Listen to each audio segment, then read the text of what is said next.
Good afternoon, everyone. My name's Tom Andronis. I'm the director of the Content Engine. And this question on the screen here about content and where do I start is a question that we get all the time. Just for a bit of context, our business kind of has two verticals. The first one is that we do communication strategy for businesses, and then we also do the content to populate those communication strategies for businesses. I'm going to take that off. We work with a range of businesses from startups all the way through, small, medium enterprise, large businesses, and all the way through to government departments. And just for a bit of background on me, my background is in the mainstream media, and I've done a bit of communications as well. I was a radio producer at 3AW Radio for about 10 years, so you might have heard the name at some point. And then I moved into communications for a couple of years, and then a couple of years after that I started this business. All the way along, I've done digital content, so that's what led me down this path. As our business has matured over the last few years, this question of where do I start comes up all the time. And the process that we've developed to help clients answer this question is what I'm going to step you through today. I'm essentially going to give you the keys to the city here, so I hope you take some value from what I'm about to give you. I hope you find it interesting, and if you have any questions at any point along the way, feel free to stick your hand up and I'll do my best to answer them. What I'm hoping that you'll take from this chat is some of the framework that perhaps you can implement yourself if you're looking to up your sort of content and communications game, or alternatively, the sorts of questions that you might be thinking about if you were to engage with a business like ours. So, content is kind of like Paris. You'll have to let me have this little comparison. And that's a shot of the Eiffel Tower that I took up the guts a couple of years ago. But how is it like Paris? Well, if you are in any way a literary geek, like I am, you'll recall Ernest Hemingway described Paris as a movable feast at one point. And that's exactly what content and communications is. And that's what I want you to grab onto here, that everything in this environment is constantly changing. Everything's an experiment. And it's actually an opportunity to try things, be creative, test things out, see what works, see what doesn't, and then take those things onto the next campaign that you run. And that's because the parameters in this world are constantly changing. We've constantly got new technology coming available. The distribution platforms are consistently changing the goalposts. And so you just have to roll with those punches. You really don't have any choice but to roll with those punches and learn sort of as you go. So the framework that I'm going to step you through today is our framework. It's one that we've developed over the last few years, and it's one way of looking at this. It's not the only way, and it's not perfect, but it's the way that works for us. And just like Paris, it's a movable feast. It's always developing and changing. So the 5 Ps. One more saying before we get stuck in. Can anyone tell me what the 5 Ps are? Go on. There's 2 options. Which one are you going to choose? I know this one. Physical preparation prevents. Physical preparation planning prevents. Yeah. So I was hoping you'd go with the other one, which is product, price, promotion, place, and people. But the one I'm talking about, is preparation prevents piss poor performance. You're exactly right. So our framework is all about deeply considering what it is that you're trying to achieve. And then putting the building blocks in place to help you achieve that and make sure that it's done effectively and efficiently. And those are words that you'll hear me say a few times throughout this presentation. The point here is that, like anything in business, if you fail to plan, you can plan to fail. And I promise that's the last cliche I'm going to give you. So I'm going to take you through the 8 steps of our framework. And I think it's important to keep in mind that this is a sort of a scalable thing. So you can use this to build an entire communications campaign, or you can use it to take on an individual project. The same steps apply. But just before we launch in, and I've been warned that you guys love a hands-on experiment, if there's anyone in the room who's particularly interested in this stuff, I'd encourage you to go along with me and take part in the exercise as we go, and we can have a chat about what it is that you think might work for your business along the way. So is anyone willing to volunteer to do that from the start? Anyone? It's going to make this better if someone does it. Yeah? There's one taker. Anyone else? Come on, it's got to be someone else that wants to give it a crack. All right, you're all nervous. So, why is the most important question that we ask. This framework is basically built on the standard who, what, when, where, why, how that a journalist might ask, and that's sort of harkening back to my background a little bit. But the first and most important question that we ask is why. And that's not a question that everyone who does what we do is going to ask you. With the tech that we all have available to us today, you can get pretty much anyone to make you a video or create a podcast for you. But if they're not asking you why you're doing it and assisting you to make the best possible outcome for yourself, then they're really doing you a disservice. We believe that it's important to ask why because it helps us to set up your objectives and sort of look at what's realistic and achievable for you, but also what you're trying to do by you're launching into this sort of communication sphere. Those objectives might be that you want to raise awareness of your brand, or you could be drawing attention to an event that you're running.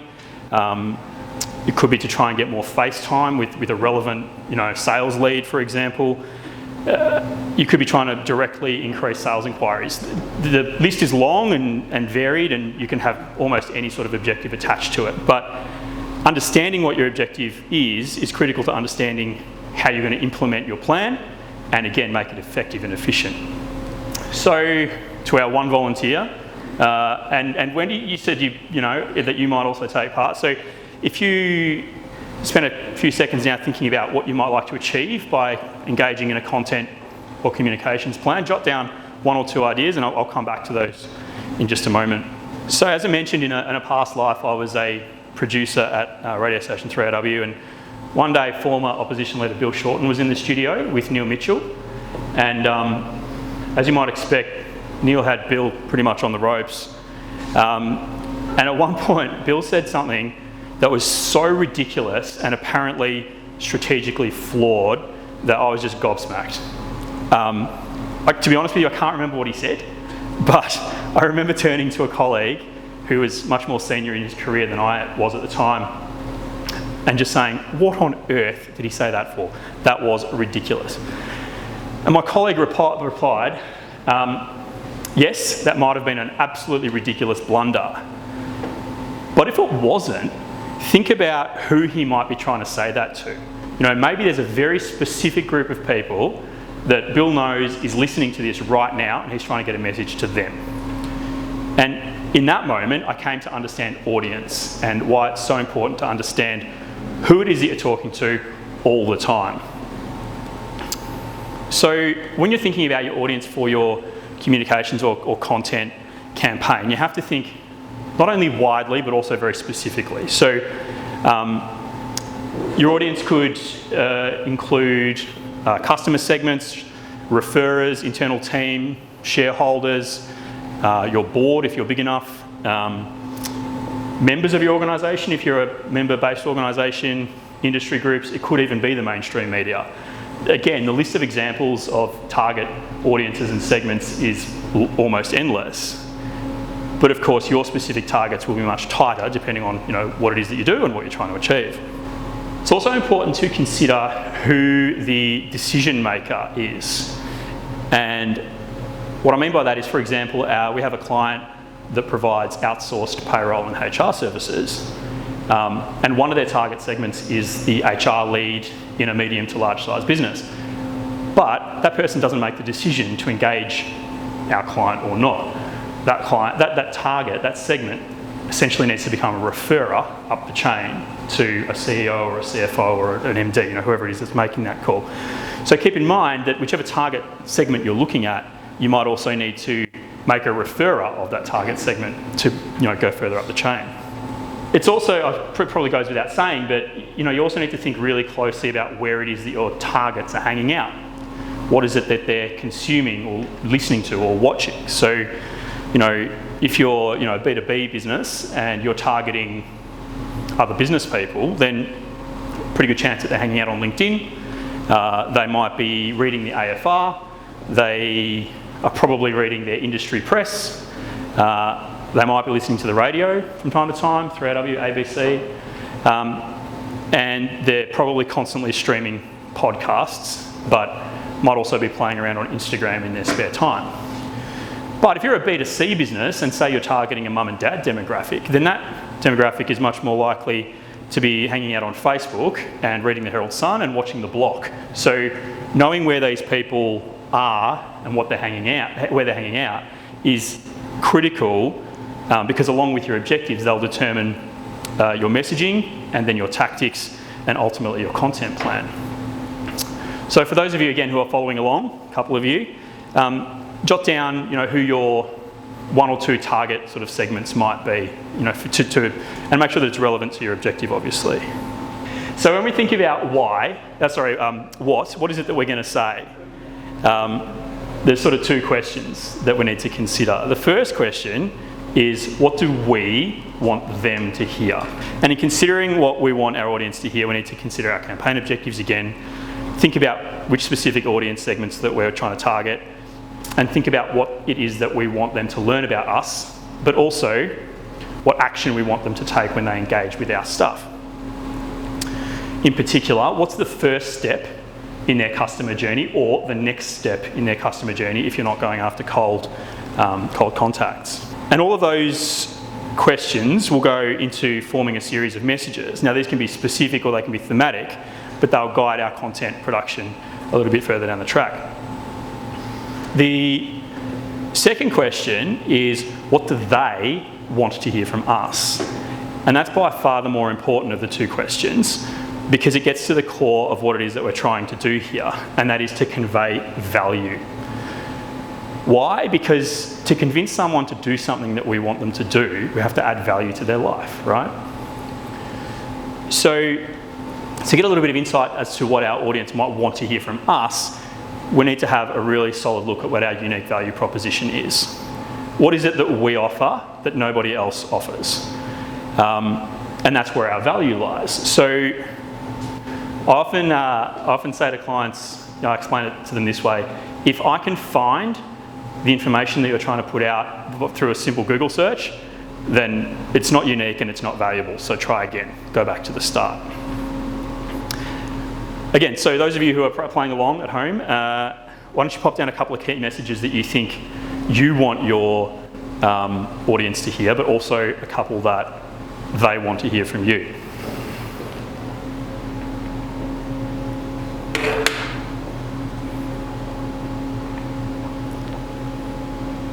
So when we think about how, as we know, there's an ever-expanding array of tactical channels that are available to us. And in this framework, in our framework, tactics means distribution channels. So it's important to understand these, because what content needs to be made needs to be done within the existing parameters of all of these different platforms that you can see there, and there's more than that. So I'm going to get a bit technical here, but it's only to point out the variety of channels and what their parameters are and how you can leverage them to your advantage, but also some of the traps that you might fall into. So, for example, if you want to get your content into the Instagram feed, then you're going to want to be working either in 16:9 landscape, square, or 4:5 vertical. And you're going to be wanting to keep your content to less than a minute if you're creating video. And the reason for that is that if you flip over the minute, you end up in Instagram's TV, and for some reason Instagram doesn't send Instagram TV videos to nearly as many people. I don't know why. If you want to end up in the Instagram or Facebook stories, then you want to be working in 16:9 vertical video or image in blocks of 15 seconds or less. Now you can go more than 15 seconds, but that's the complete scroll time through an Instagram story. For LinkedIn, you still want to keep it tight, but you've got a little bit more leeway in terms of your duration. And for Facebook, the algorithm changes so often that if you can keep up with it, you're doing better than me. But our advice is still to keep it tight rather than long, even though Facebook's material says that videos that are 3 minutes or more get shown to more people. I'm yet to see any evidence of that. So still want to keep it tight. And the reason for that is that the Census Social Media report from a few years ago found that the average time that you have to engage someone's interest on social media, does anyone want to have a guess at what that is? It's a number. 3 what? Seconds. Okay, another guess? 7 seconds? 5 seconds? Anyone else? 1.2. You're the closest. It's 0.7 of a second. So that's scroll speed versus read, divided by read speed. So you've got 0.7 of a second to hook someone's attention on social media. Yeah, let that sink in for a moment. So the big lesson to take from that is sinking your resources into producing feature-length video content or anything else for that matter is a massive waste of time and money. But we've talked about a lot of these channels, and it can seem overwhelming. But one of the takeaways from this process is to understand that you don't have to do everything all at once. So instead, let's think about our objectives, our audiences, our messages, and that'll help us to determine where we should place our content and therefore what content we should create. So first of our volunteers, who's gone, sorry, what's your name? Mark. Mark, so give us a quick 5 seconds on what your business is. Civil infrastructure. Okay, great. And what objective did you write down? The one? Yeah. Oh yeah, so brand awareness, visibility. Yep. Yeah. Brilliant. And what was your target audience? Tier 1 construction, government, councils. And what action do you want them to take? What were the messages that you wrote down? Well, for us, to them as capabilities, and we're a one-stop shop, turnkey solutions, and for them solving their pain points in the business. Yep. So, from what we've just talked about, what do you think some of the tactical options might be available to you? That's your job. Yeah, it is. Well, I mean, from what you just said, you want to build brand, so you could consider doing paid channels, but you might not. You might decide to go through a more organic route than paid. But if you're targeting, councils, governments, large businesses, you're probably going to be sitting somewhere on LinkedIn. But I think you're probably also going to be you'd be really strong to also use email because it's a warmer bit of contact. But you'd probably use both. Wendy, what was your business? We train people in how to have difficult conversations or engage in conflict. Okay. So that line is also brand awareness. And we typically done a lot of work in the construction industry, but our target market is any business that has difficult conversations or conflict. Yeah. So does any business here not have difficult conversations or conflict? Oh, come on. You're all liars. Go on. Yeah, so it's pretty broad. Yeah. Our key messages would be we can help their people to have difficult conversations succinctly and easily. Yeah. And we can help their people to engage in conflict and get to a resolution. Yeah. And what do you think? So from those two messages that you just said, I reckon they're probably two messages that you want them to hear. What is it that they want to hear from you, do you think? What problem I can solve. Yeah. But defining that problem is difficult. Yeah. I reckon they want to know that you can make mucky things go away. I reckon that, I don't obviously know a great deal about your business, but that to me would be like, I don't want to. Anyway, so that might be where some of your value lies. But again, in a similar situation to Mark, you're probably, playing around on LinkedIn. You're probably using email, but you might even also consider, because it's a communication tool, you might also look at, some PR opportunities. What is it out in the world that, you could engage in a conversation, whether it's in radio or TV or anything like that, about putting some solutions out there and seeing, where that leads you. So I think that the takeaway from all this is that your tactics have to be directly informed by your objectives. So, if you want to see a lead come through the door, then you're probably going to have to go down a paid route, which we suggested might be possible for you. But if you want to engage, a sort of a brand awareness kind of level, then you might prefer to go down the organic route, obviously be cheaper. But either way, you're probably looking at email as well. So we're at the 5th step in our content planning framework, and we're only just starting to talk about content. So, like I've said, that's critical from our perspective because it allows us to avoid putting the cart before the horse. At this stage of the process, we understand your objectives, your audience, your messaging, your tactics, and now we can start to think about what your hero content might look like, and all of the little babies that your hero is going to give birth to. Now, I'll explain that concept in a moment, but your hero content could be video. It could be your company profile hero video. It could be a monthly market update if you're in financial services or wealth management, for example. It could be a customer testimonial. It could be a piece of thought leadership, for example. You could be producing a podcast, which you might do monthly, for example, or a vodcast, which is just a video version of a podcast. You could be interviewing customers. You could be chatting with industry people. You could be offering professional development or financial advice or tax advice or any other sort of advice, legal advice. You could be writing blog posts or white papers. That counts as hero. Press releases, opinion articles, all those sorts of things. Even what I'm doing right now, Greg, that was a hero piece of content that you did just before. And you'll see that I've got Brad on a couple of cameras there. This is all going to get chopped up and distributed over the next few weeks. So, to consider, where you might go with your hero content, you just need to reflect on the work that we've already done. So, where is your audience hanging out? How are they consuming content? And how are you going to retarget them? So, a way to do that might be to look at what your competitors are doing. That could provide guidance on what to do. It could also provide guidance on what not to do. And it could show you what the gaps are in the market that you might exploit or take advantage of.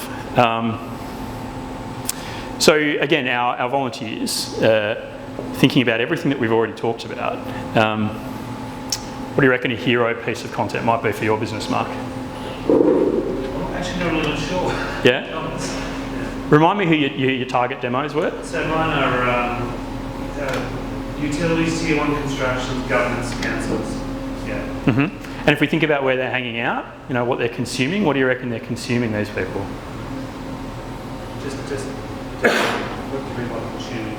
So are they on LinkedIn? Are they listening to podcasts? Are they, what is it that they're doing? Or how are they engaging with the world? Yeah, probably LinkedIn. Yep. Email, I guess. Yeah. Yep. Not so much on Instagram and Facebook stuff. Yeah, you might be surprised.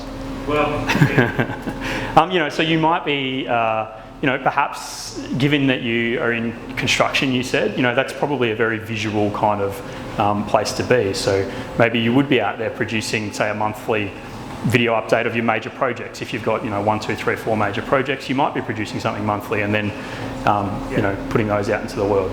Yeah, I guess we do a little bit of that. So yep. LinkedIn and also website and a few other media.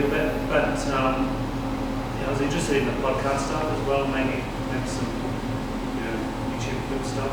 Yep. Yeah. Yep, absolutely. I think it can all be kind of integrated as well. Wendy, what do you reckon you might be looking at, as a hero piece of content for your business? I don't know. So by that do you mean we're the hero of something? Is that what you mean? No, it means that you're creating one major piece, and I'll talk you through the next bit in a second. But if you're thinking about what major piece you might put out into the world that might be valuable to you and your target audience. That you might be producing on a regular basis, whether it's monthly or quarterly or something like that. What do you reckon? We do a lot through LinkedIn. Mm-hmm. That's our primary. Yep. But that's a tactic. So that's a distribution platform. So what are you creating for LinkedIn? Well, it's short little videos. Yep. That talk about the learner's journey, right. Basically, and how we go through our process to teach people how to have typical conversations. Sure. Yeah. Okay. All right. So the next bit might shed a little bit of light on how you might just slightly rework that strategy so that it takes you less time and effort. So once we've established what our hero is going to be, we come to an unfortunate truth, and that is that saying something once is never going to sink in. So you've got to find a way to say it lots and lots of times. And in order to say it lots and lots of times without getting boring, you've got to get creative. So the best opportunity you have to achieve your goals through that structure is implementing what We didn't call it this, it's called the Hero Hub Hygiene model. Very silly name, but effective strategy. You might have also heard it referred to as content pillars. This is the practice of taking your hero piece, which might be your podcast or your monthly construction update, for example, and breaking it up into a bunch of smaller pieces so that you can continue to draw more eyeballs back to your hero piece. So it's designed to help your message cut through all of the noise that's out there in the world, admittedly by adding more noise to it, but to help your target audience to remember what it is that you're saying through that creative repetition. The content that you derive from your hero piece, which is at the top here, is then called hub content, which is the higher value of the two that we're going to talk about now. Slightly higher production value, but also higher engagement value. And then the lowest in the rung is called hygiene, which is lower value, lower production. In this example, one of our clients, again, Triskel Labs, who's a cybersecurity provider, an MSP, Greg, they record a monthly vodcast, which is up the top. They get 2 or 3 of their experts together and they have a chat about something that they're uniquely placed to talk about. This particular episode is that ACSC report, the top 8 that you referenced. And then that spits out at about 30 to 40 minutes. We take it, top tail it, apply graphics, and that becomes the hero for this month. We then break it up into 3 or 4 sections, sometimes 5 or 6, and we make little, what we call hub videos for social media. So these have to be less than 60 seconds, little highlight grabs essentially. And then around each of those videos, we also build a blog article. So you end up with, 3, 4, 5, 6, 1-minute videos, and then a blog article to accompany each one of those videos. And then we can also take, things like social media graphics, quotes, those sorts of things, and create a whole bunch more assets. And so you can see that from this example, from a 30 or 40 minute conversation that they're having and capturing online, effectively via a Zoom call, you've ended up with 15 or 20 pieces of content, which allows you to keep that conversation going for weeks, easily a month. One of the more important reasons to sort of consider this sort of structure is that you don't have to be constantly creating hero pieces. You don't have to create a new video every week, every couple of weeks, whatever it is.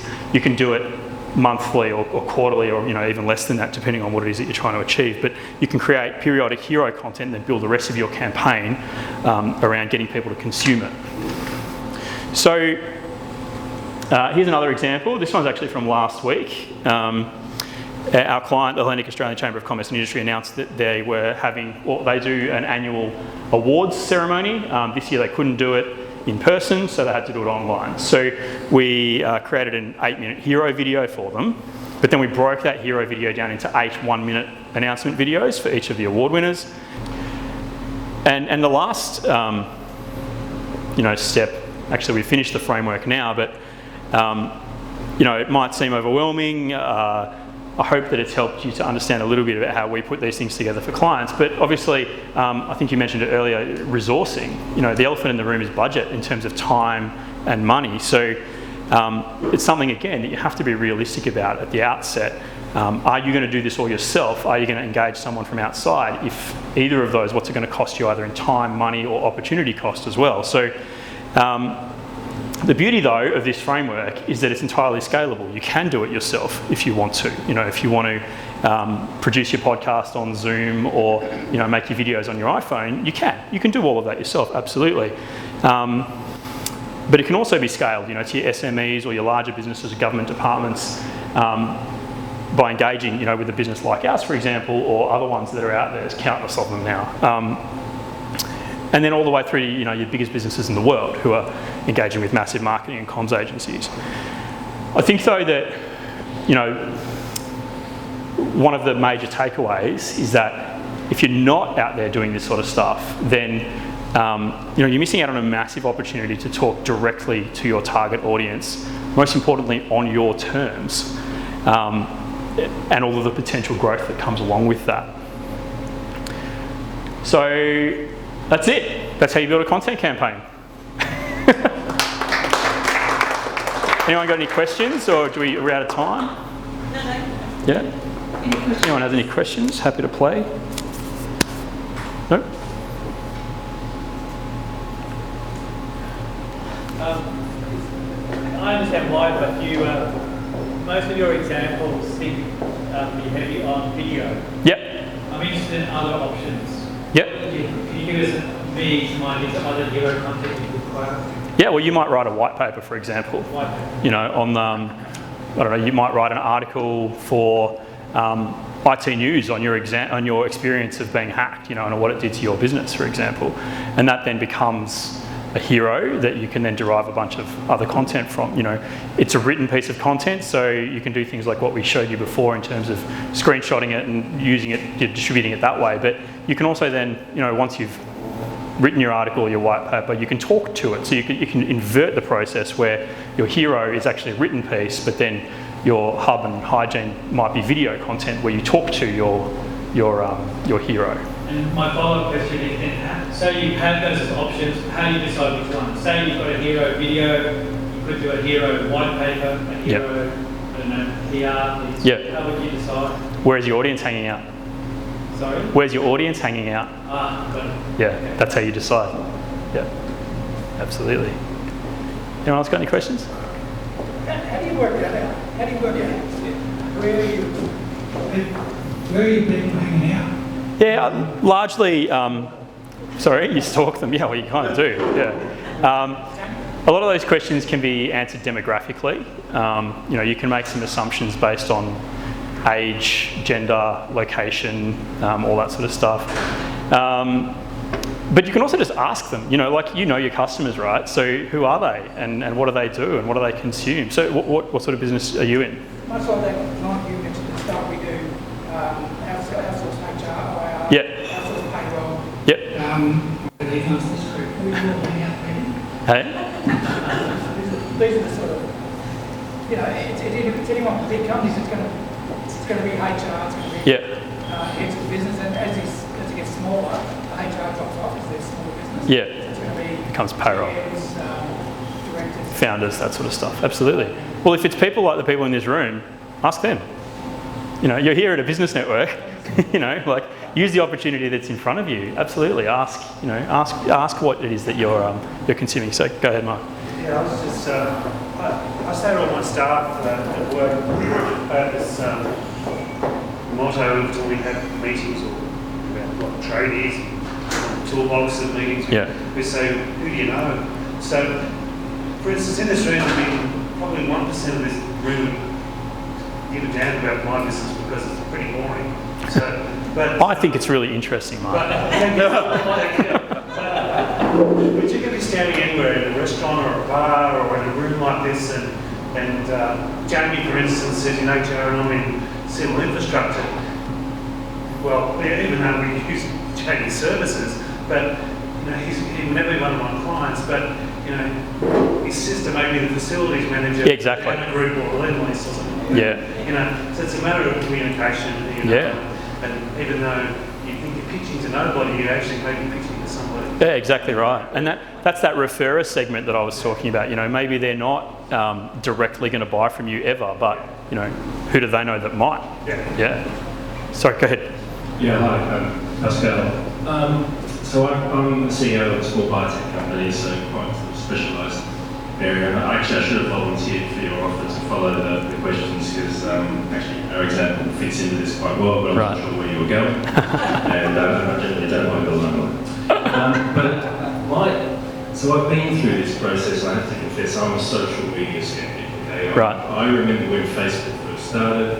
I remember when people used to sit on the loo and post on Facebook, look, I'm sitting on the loo and having a cup of tea, it's a great day, and everybody's thinking that was very funny. Why do you say that like it's in the past tense? I thought people would do it. I looked at my girlfriend's Facebook chats at that time, I was like, that's just really ridiculous. I've got better things to do than read other people's chats and photos. To be honest, I've held on to that. I don't have a Facebook account, I don't have an Instagram account, I don't have a Twitter account. I frankly just don't think those are credible sources of information. So, you know, I'm offering you the question from the skeptic's perspective about how valuable these platforms are, particularly in the instance of what we're trying to do. We're a biotech company, we've completed phase 1 clinical trials, we're looking to move into phase 2 for a novel therapy for the treatment of peanut allergy. my audience is today, the venture capital funds in the US to provide that investment to take us forwards. Yep. My audience tomorrow will be the patients that are looking for better treatments and the doctors that are prescribing.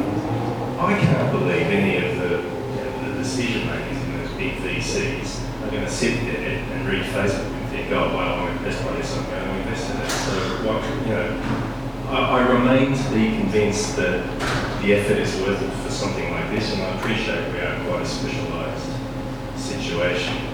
But, what are your thoughts? For something where you're targeting quite a specific audience, a sophisticated audience, looking for investment? Yeah. Well, the answer is you clearly understand who it is that you're targeting, so that's the first step. Now you've got to think about that question about where those people are hanging out. So they're probably not hanging out on Facebook or Instagram, but for example, they might be reading, I don't know, VC magazine or something like that, if such a thing exists. And that's where you have to target your campaign resources. So, trying to get, there's going to be countless blogs and those sorts of things that are sort of playing in the space that you're talking about. You might go find the US equivalent of LaunchVic, and try and engage with them somehow and get on their channels, pitch them a story, try and get in there somehow. So the answer is, it always comes back to who it is that you're trying to target and where it is that they're hanging out. Wouldn't you look at it on the basis that, you look at statistics of how many people have a peanut allergy, and then you drill down and you go, okay, the VC guys aren't on Facebook, but their wives and children are. How many of those VC people would have wives or children potentially that would have a peanut allergy? And you don't actually go after the VC guy, you go after the wife, or the grandmother, or the whoever in the family. So, or the husband, fair point. Partner. Who then raises it. Or what you do is you drop it, there'll be peanut allergy forums on Facebook. Parents with kids with peanut allergies, you drop it in there. And that then creates the context for then that to then be brought up, because the VC companies will be looking at where there are treatments. It'll filter its way through. Yeah. When you come from a skeptical point of view, it's sort of hard to believe that happens. But So my scenario is have a look at LinkedIn. Yes, the people aren't going to be on Facebook or Instagram or whatever, no, but they are going to be on LinkedIn. You'd be amazed how many VC funds, private equity funds are trawling LinkedIn. They've got their analysts on LinkedIn looking for the next big thing. You need to be on LinkedIn. That's where you should be going, I think. Yeah, and in that situation, you've just mentioned the analysts. The analysts then become that referrer, up the chain, which is what we talked about earlier. Yeah. Geez, for a group that had no questions, you got a lot of questions. That's something to do with businesses that are engaging in lead generation. Is there many lead generation? Sorry, say that again. I can appeal to add something about audiences. Yeah, go ahead. Lead generation, just say you have a website. If it's been there for a while, even if you have low amount of traffic, a low amount of converters, you just look at the audiences through Google Analytics. Yeah. You simply, if you have a high volume of leads, you literally go to converters, which are people who have converted on your website for a phone call or an email, and you can look back 10 years if you want, or 15 years, depends how long you have the tag on there, and you can see groups and calls of data. Yep, absolutely. Target a lot of people in Australia, then it's like, this client's got a small budget, where are people converting? Sydney CBD, Melbourne CBD, cool, that's our target audience. Yep, yeah, exactly So right. more likely to convert, because Google Analytics has told us this is like historic, not exact, but historic data. Yeah, and we didn't get into sort of the data conversation in that conversation that we had, but as you all know, as people who run businesses, data is enormously powerful, and all of these platforms, as you rightly say, are super creepy in the amount of data that they keep about you. But then that's also data that you can exploit, for want of a better term, when you're trying to access, get your message in front of people. So, we're a communications business, so we kind of look at this from the perspective that sort of every tactic and every content piece is on the table until it's sort of taken off the table. But there are, digital marketing businesses out there that specialise in that sort of stuff, and they'll take you down that path, and they'll build you massive data sets, and they'll absolutely be able to target that very, very acutely. We have that function as well, but it's not our sort of area of expertise so much. Yeah. You have another couple of questions. Okay, go ahead. Great presentation. Thank you. Mine's not so much about the question, it's more about the community that's been built. Yep. And this is my third year in Big Leaders. And if I look around the room, more than half this room I've either referred a client to or a client's been referred to me. And next week I'm actually taking Wendy to one of my clients to help her get over the line with them in what they're doing to help her with her hero statement. Yep. So when Jamie asked the question before about where's his market, last week he sent an email out on the return to work at COVID. Yeah. And I've shared that with half a dozen clients. Yeah. Now whether or not they go to him and get business, I think we've always got to remember that in this room, that if each one of us had more than 500 people on our own LinkedIn, share something amongst this group, because you've got more than a couple of thousand people you can go and launch into. Yeah. And to do that. So don't forget what this room can do for you and the power that it brings as well. Yeah, what you've just highlighted is that this, the people in this room become a target segment, for Jamie's business and everyone else's business, really. Yeah, it's just another group to target. Thank you for your presentation. It's really good. No worries, thank you. I just think there's a really important point here, and that is that you can go where they're hanging out, but unless you've got a really good story to tell, if you don't have a hook point, in your case, Pascal, you've really got to think about what is the hook point that's going to capture their attention.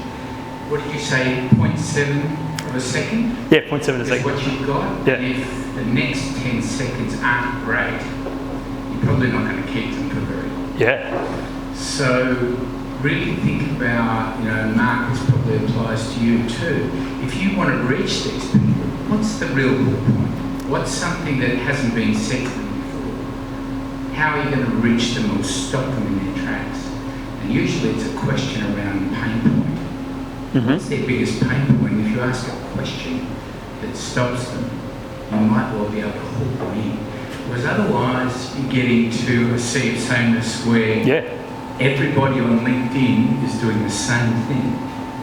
And after a while you're going to start flicking through videos. Yep. That video wants. Absolutely. The message is really important. Yeah, that's that concept of conveying value. You must convey value to them, and it must be valuable to them, not just valuable to you. Absolutely right. Yeah. Thank you. All done? All right, beautiful. Thank you very much. Thanks, everyone.